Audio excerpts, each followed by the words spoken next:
के जिस सरकार के तहत जिनको पैसा मिलना था, अब ये कई लोग जो नहीं जानते हैं देश में भी और दिल्ली में भी, शायद बहुत कम पत्रकारों को भी शायद याद नहीं, इसीलिए खबरें खाली आलोचना की, कांग्रेस की आलोचना तो और, चूंकि इस समय कांग्रेस को लगा है कि आम आदमी पार्टी से तो हमारा बहुत कुछ नुकसान हो चुका, अब तो हमें उनसे लड़ना ही पड़ेगा। दिल्ली में तो खासकर राहुल गांधी चुप रहते हैं इस मामले में।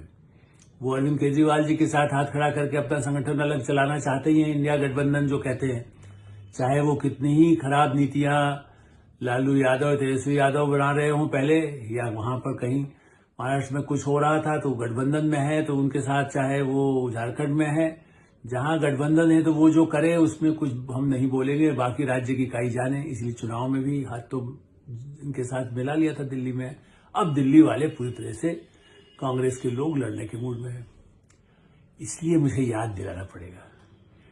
कांग्रेस के लोग कैसे कहेंगे धर्म को राजनीति से न जोड़िए, इसका फैसला कब आया? शायद वो उनको पता ही नहीं। संदीप दीक्षित जी को शायद नहीं हो सकता है, क्योंकि तब वो चुनाव में भी नहीं लड़े, चूंकि शीला दीक्षित भी तो बड़ी वरिष्ठ नेता थी।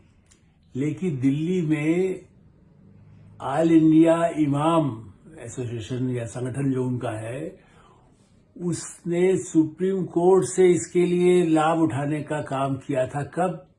सरकार उसका तब विरोध नहीं कर रही थी, चूंकि आपको याद है अभी हम दिनों में लगातार डॉक्टर मनमोहन सिंह को नमन करते रहे और नरसिंह राव सरकार को सब याद कर रहे थे।